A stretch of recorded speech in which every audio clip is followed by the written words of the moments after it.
नमस्ते. आज आपण गवारची रस्सा भाजी करणार आहोत. त्यासाठी कोवळी कोवळी गवार घेतली. देशी गवार अशी कोवळी घ्यायची, बियावाली नाही घ्यायची. बियांची अशी निबर असते, ती पचायला जड जाते. चवीला लागते छान, पण पचायला जड जाते. जवळ 100 ते 150 ग्रॅम गवार घेतलीये. तिला अशी निवडून घ्यायची. पुढचे मागचे टोकं काढून घ्यायचे. त्याचे 2 तुकडे करून सगळी अशी निवडून घ्यायची. तिला 2 ते 3 पाण्याने स्वच्छ धुवून घेतली. आपण ही तिला फोडणीला टाकणार आहोत. हे रस्सा करण्यासाठी ग्रेव्हीसाठी आपल्याला शेंगदाणे लागणार आहेत. शेंगदाणे भाजून घेतले, जास्त भाजले नाहीत, ते काळे होतात जास्त भाजल्याने. थोडे असे कुरकुरीत होतील तोपर्यंत. त्याचे साल काढायचं नाही आपल्याला, तसे मिक्सरमध्ये बारीक करायचे आहेत. आधी आपण फोडणीला गवार टाकून घेऊ. गवारचे फायदे म्हणजे खूपच पौष्टिक असते. ती ब्लड प्रेशरच्या रोगीसाठी, हृदयरोगींसाठी, शुगर वगैरे, लहान मुलांच्या वाढीसाठी, हाडांच्या मजबूतीसाठी अगदी म्हणजे खूपच फायदे आहेत त्याचे. पचायलाही हलकी असते. त्याच्यात फायबर रेषा जास्त असल्यामुळे पचनासाठी अगदी पचनक्रिया ज्यांना सुलभ होत नाही त्यांच्यासाठी चांगली, पण अगदी प्रमाणात खावी. ती जास्त खाल्ल्याने ते वातू असते. तर आपण आता तिला तेलात फोडणी आधी करून घेऊ, शिजून घेऊ. त्यासाठी कढई ठेवली गॅसवर. गॅस पेटून घ्यायचा आहे. थोडं तेल टाकून आधी फोडणीसाठी थोडं तेल टाकायचं आहे. तिला वाफून घ्यायची. तेलात हलवूनच टाकायची वाफायला. साध्या पाण्यात नाही शिजवायची. तेलात कुठलाही पदार्थ शिजायला टाकला म्हणजे लवकर शिजतो आणि मऊ शिजतो. हळद तेलात आधी कुठली भाजी शिजवली म्हणजे एकदम. तेल तापलंय आपलं आता. त्याला फार तापू पण द्यायचं नाहीये. थोडी हळद टाकणार आहोत आपण फोडणीला. थोडी हळद टाकल्याने हळद उष्ण असल्यामुळे पदार्थ लवकर शिजतो आणि कलर पण छान येतो तेलात हळद टाकली.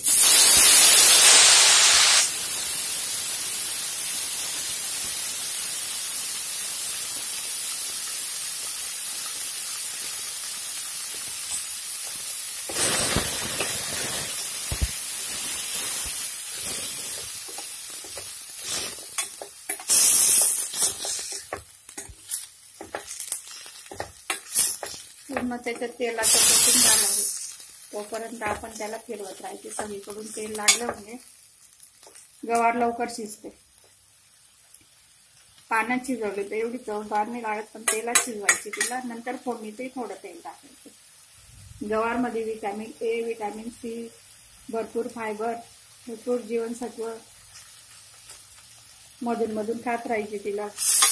आठवड्यातनं 2 वेळा तरी. हाडांच्या मजबूतीसाठी, लहान मुलांच्या वाढीसाठी, गरोदर बायकांसाठी खूपच पौष्टिक असतं.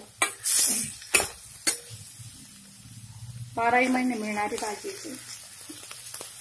थोडं झाकून घेऊ आपण त्याला. वाफाल्यावर मग पाणी टाकू त्याच्यात. पाणी टाकून चांगलं मऊ होईल तोपर्यंत शिजून घ्यायची. शिजून घेऊ आपण वाफाला.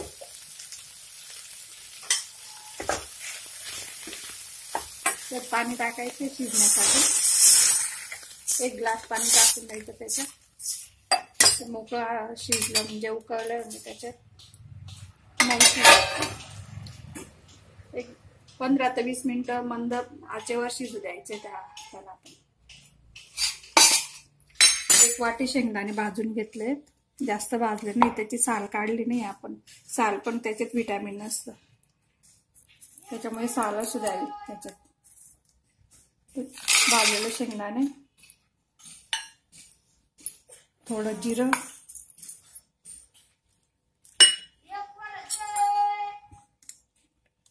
लाल तिखट आपल्याला चवीप्रमाणे, जसं तिखट लागत असेल तेवढ्या प्रमाणात. थोडं जास्त तिखटच आहे भाजीसाठी. रस्सा भाजीला चांगलं असतं. आणि लसूण शेंगदाण्यामध्येच वाटून घ्यायचं म्हणजे भाजीला चांगलं तेल सुटतं आणि चव पण येते. आपण याला मिक्सरमध्ये आता फिरून घेणार आहोत. भाजी आपलं शिजते, गवार पण शिजते. 15 ते 20 मिनिटं अगदी मंद आचेवर शिजवत ठेवायची. मध्ये मध्ये ढवळून घ्यायची, बघत राहायची खाली लागली तर नाही आहे ना असं. 10 मिनिटं झालंय, आपण एकदा चेक करून बघू गवार शिजली का. छान कलर सुटला आहे. आता चेक करून बघू, बोटाने दाबून बघू. शिजली, एकदम मऊ शिजली. असंच शिजलेलं पाहिजे. कमी क्वांटिटी असल्यामुळे 10 मिनिटात शिजली ती. 10 मिनिटाच्या आत जास्त, जेवढी जास्त क्वांटिटी तेवढा जास्त वेळ लागेल तिला. थोडं तेल मी वरून टाकलं होतं, 1 चमचा अजून. आता वरून फोडणी करायची गरज नाही तिला. आता आपण फक्त शेंगदाण्याचं तूप केलंय. शेंगदाणा, लसूण, लाल तिखट, जिरं आपल्या आवडीनुसार जेवढं पाहिजे तेवढं आपण टाकू शकता. रस्सा आपल्याला जेवढा करायचा आहे, किती लोकांचा करायचा आहे, 2 लोकांचा, 4 लोकांचा.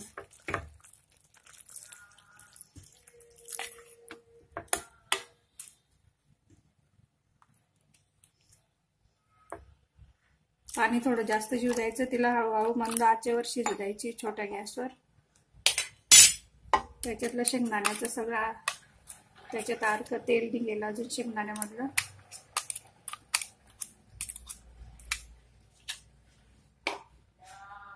गवारीच्या शेंगांपासून गवार गम तयार करतात, त्याच्या बियांपासून. ते गवार गम प्रोटीन पावडर मध्ये मिसळलं जाते लहान मुलांना पौष्टिक म्हणून. आणि राजस्थानमध्ये तर त्याला जनावरांना खाऊ घालतात गवार. त्याच्यापासून घट्ट दूध मिळतं. त्या दुधापासून तूप औषधी असतं खूप. अशी गवार पौष्टिक असते.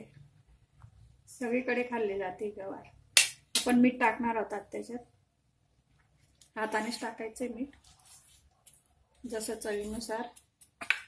तिला एकदम स्लो गॅसवर अगदी 10 मिनिटं छान वरती तवंग येईल तोपर्यंत शिजू द्यायची.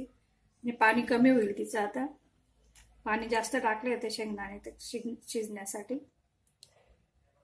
तिला शिजू द्यायचंय 5 ते 10 मिनिटं. आपण चेक करत राहायचं जेवढा रसा पाहिजे तेवढा. बघू शकता तुम्ही, छान आता तवंग आलाय भाजीला आणि कलर पण छान आलाय. शिजली आता सगळे रसा. आपण तिला आता सर्व करू.